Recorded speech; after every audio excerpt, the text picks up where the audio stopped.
Oke, Assalamualaikum warahmatullahi wabarakatuh. Sebelumnya izin memperkenalkan diri, nama saya Dwiki Yuda Pramana dengan NPM 1905081014. Kali ini saya akan mempresentasikan hasil kerja saya sendiri yang berjudul pencahayaan pada rumah tinggal. Ini dari matkul fisika bangunan. Langsung saja untuk slide pertamanya. Pencahayaan alami pada rumah tinggal. Pengertiannya, pencahayaan alami sendiri itu adalah salah satu sistem pencahayaan dalam suatu bangunan guna membantu manusia dalam melakukan aktivitasnya.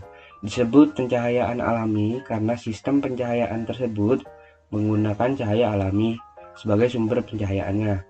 Pencahayaan alami berasal dari cahaya matahari yang selalu tersedia di alam dan cahaya langit hasil pemantulan cahaya matahari. Intensitas cahaya matahari stabil, sedangkan intensitas cahaya langit dipengaruhi waktu, pergantian siang dan malam, dan cuaca, jenis distribusi awan, serta curah hujan. Karena intensitas cahaya langit fluktuatif, besar kuat penerangannya terukur di suatu titik pun tidak stabil. Terus ada pencahayaan alami pada rumah tinggal. Sistem pencahayaan alami adalah sumber pencahayaan yang berasal dari matahari. Sinar alami mempunyai banyak keuntungan. Selain menghemat energi listrik, juga dapat membunuh kuman. Untuk mendapatkan pencahayaan alami pada suatu ruangan diperlukan suatu bukaan. Bisa jendela, bisa pintu, bisa ventilasi, dan lain-lain yang memudahkan cahaya matahari untuk dapat langsung masuk ke dalam ruangan tersebut.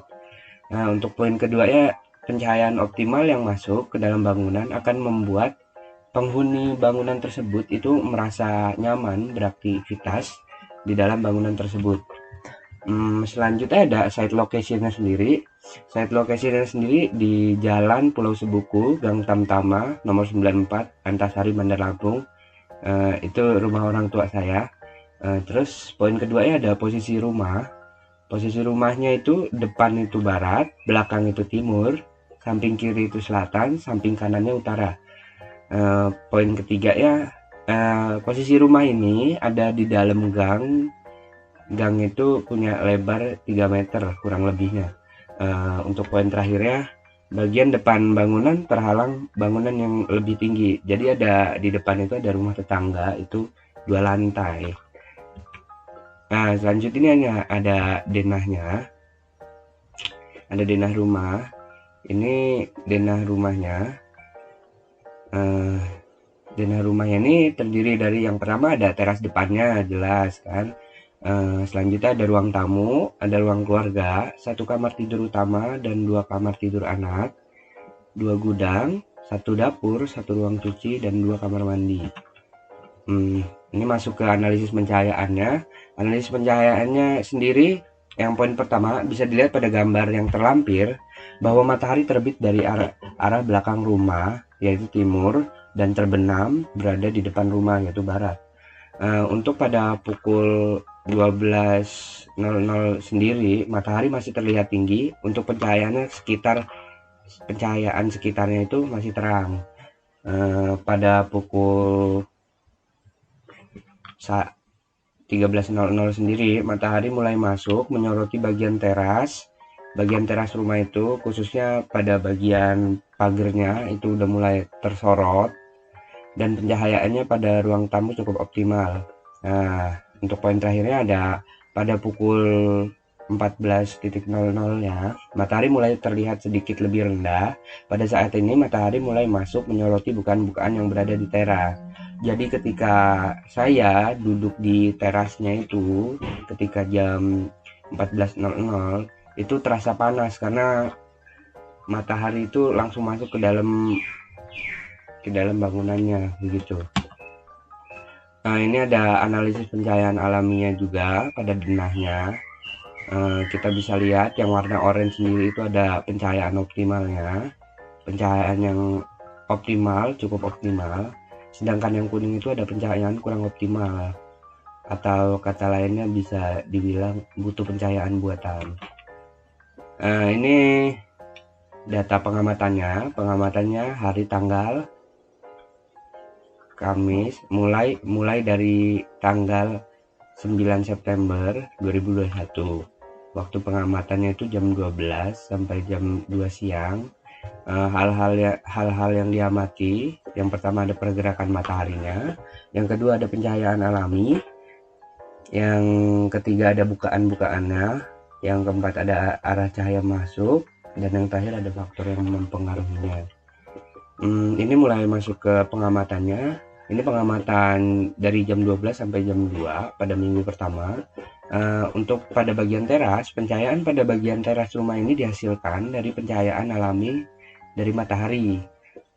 Pencahayaan yang masuk juga terhalangi oleh adanya bangunan yang lebih tinggi di depannya, sehingga cahaya masuk tidak terlalu banyak. Selain daripada itu, cahaya juga masuk melalui glass box yang bisa kita lihat. Bisa kita lihat di sini ada glass boxnya. Terus pada bagian ruang tamu sendiri itu hampir sama dengan terasnya juga, mengandalkan cahaya masuk melalui bukaan-bukaan yang berbentuk ventilasi, jendela, dan pintu. Pada ruangan ini cahaya cukup memadai sehingga tidak diperlukan tambahan berupa pencahayaan buatan. Untuk minggu ini cuaca itu cukup cerah. Ini ada pencahayaan alami pada kamar tidur saya.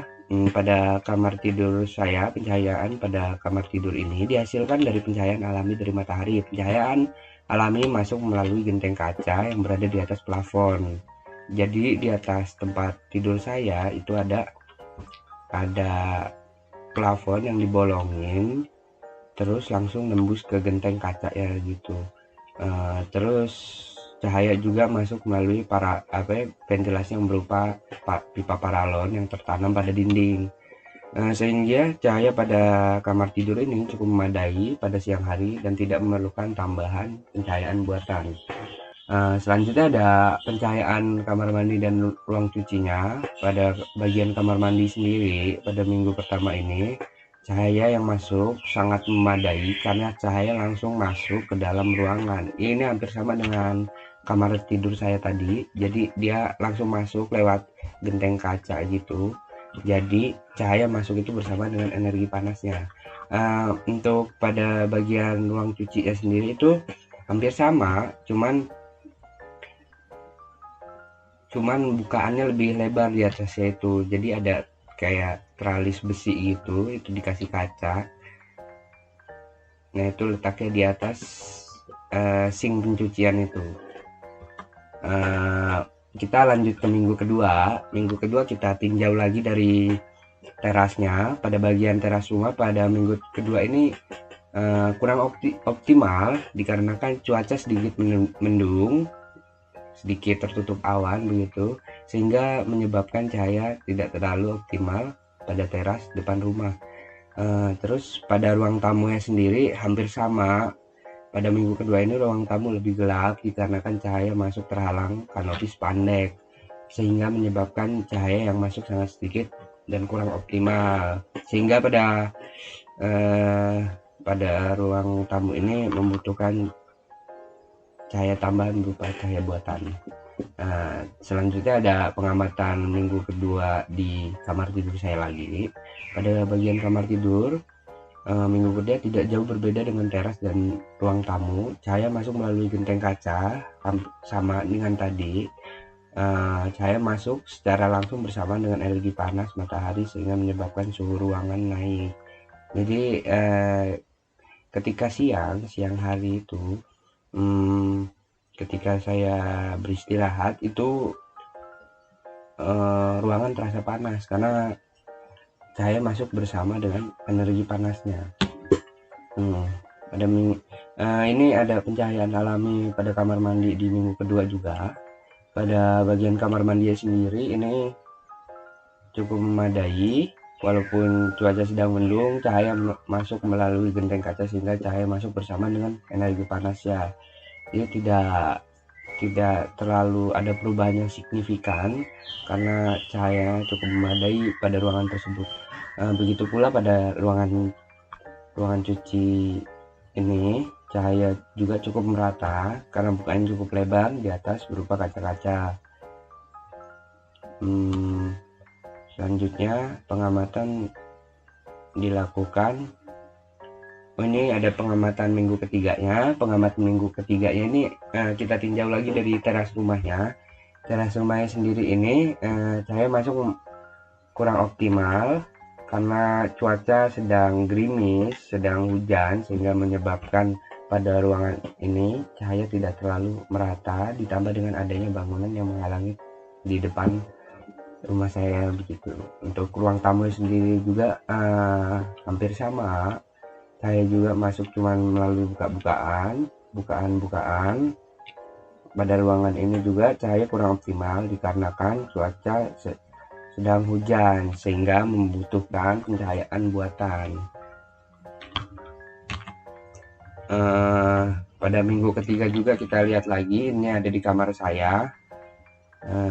Pada minggu ketiga tidak jauh berbeda dengan teras rumah dan ruang tamu. Cahaya masuk melalui genteng kaca, hampir sama dengan kemarin, dengan tadi. Terlihat pada foto terlampir ruangan terlihat gelap, tapi masih ada sinar yang masuk melalui bukaan. Nah, untuk posisi ini cahaya itu memang masuk menerangi ruangan, cuman itu tidak optimal. Kalau saya lagi ngerjain tugas itu, kalau posisinya kayak gini itu kurang optimal, jadi kegelapan. Ini pengamatan di minggu ketiga juga ada di kamar mandi. Tidak jauh berbeda dengan kamar tidur. Cahaya masuk melalui genteng kaca. Cahaya masuk cukup memadai walau cuaca sedang hujan. Pada bagian ruang cucinya sendiri, cahaya masuk tidak terlalu merata karena kan cuaca yang sedang hujan, tapi pada ruangan ini tidak memerlukan tambahan cahaya buatan karena cahaya yang masuk sudah cukup memadai untuk kita melakukan aktivitas di ruangan tersebut. Selanjutnya ada di minggu keempatnya. Minggu keempatnya ini pencahayaan pada teras rumah ini sangat optimal karena cuaca yang sangat cerah. Pencahayaan juga dihasilkan dari matahari. Pencahayaan yang masuk juga terhalangi oleh adanya bangunan yang lebih tinggi di depannya. Cahaya juga masuk melalui glass box yang tertanam pada dindingnya. Pada bagian ruang tamunya juga begitu terang, jadi tidak memerlukan pencahayaan tambahan berupa pencahayaan buatan. Bisa dilihat di foto terlampir itu saya moto sampai backlight gambarnya. Ini ada minggu keempat di kamar tidur. Pada minggu keempat tidak jauh berbeda dengan teras rumah dan ruang tamu. Cahaya masuk melalui genteng kaca dan ventilasi udara berupa pipa paralon. Cahaya masuk sangat optimal dan pada ruangan terasa lebih terang. Pada kamar ini cahaya masuk bersamaan dengan energi panas matahari sehingga menyebabkan suhu ruangan naik. Pencahayaan alami pada kamar mandi dan ruang cuci di minggu keempat juga. Untuk kamar mandi sendiri ini cahaya masuk di kamar mandi sangat memadai dan sangat optimal karena seperti yang saya bilang tadi, cuaca sedang cerah. Pada bagian ruang cuci sendiri itu meratanya itu hingga ke dapur dikarenakan bukan cukup lebar tadi, dan itu langsung mengarah ke sink pencucian piringnya. Untuk pencahayaan alami di minggu kelimanya, ini minggu kelima, pencahayaan pada bagian teras rumah ini kurang optimal karena cahaya matahari yang tertutup oleh awan. Jadi cuaca itu sedikit mendung, ketutupan awan gitu, dan pencahayaan yang masuk juga terhalangi oleh adanya bangunan di depan. Untuk bagian ruang tamu sendiri juga hampir sama. Ruang tamu lebih gelap karena kan cahaya yang masuk terhalang kanopi atap spandek dan cahaya matahari yang terhalang oleh awan, sehingga menyebabkan cahaya yang masuk sangat sedikit dan kurang optimal. Untuk di kamar tidurnya, pada minggu kelima tidak jauh berbeda dengan teras rumah dan ruang tamu. Cahaya masuk melalui genteng kaca dan ventilasi udara. Pada kamar ini cahaya masuk secara langsung bersamaan dengan energi panas, sehingga menyebabkan suhu ruang yang naik. Pada kamar mandi dan ruang cuci di minggu kelima ini juga tidak jauh berbeda dengan minggu ketiga. Cahaya itu memadai tapi tertutup oleh awan. Cahaya masuk melalui genteng kaca, sehingga cahaya itu masuk bersamaan dengan energi panasnya. Begitu pula ruang cuci cahaya. Pada ruangan cuci cahaya masuk cukup merata karena bukaan yang lebar. Pada minggu kelima juga ini cahaya itu terhalangi oleh adanya jemuran di lantai 2. Nah, ini kesimpulan pengamatan yang bisa saya ambil. Jadi kesimpulan pengamatan berdasarkan pengamatan minggu pertama, kedua, ketiga, keempat, dan kelima tentang pencahayaan pada rumah tinggal pukul 12.00 hingga 14.00 waktu Indonesia Barat, yaitu untuk poin pertama sendiri itu ada pencahayaan alaminya cenderung tidak merata dan tidak banyak perubahan kecuali karena adanya perubahan cuaca dan posisi bangunan rumah saya yang tertutup oleh bangunan yang ada di depannya.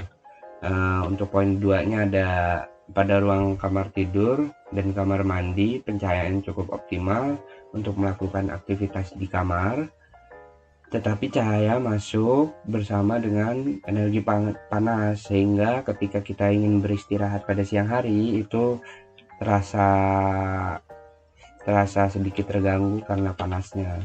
Untuk poin terakhirnya ada pada rumah tinggal ini berdasarkan pengamatan pencahayaan alami yang paling baik dan merata itu ada pada teras, ruang cuci, ruang dapur, kamar tidur, dan kamar mandi, karena terdapat banyak bukaan dan tidak ada faktor halangan yang banyak sehingga tidak memerlukan penerangan buatan kecuali jika cuaca sedang hujan atau yang lainnya. Terima kasih atas waktunya. Wassalamualaikum warahmatullahi wabarakatuh.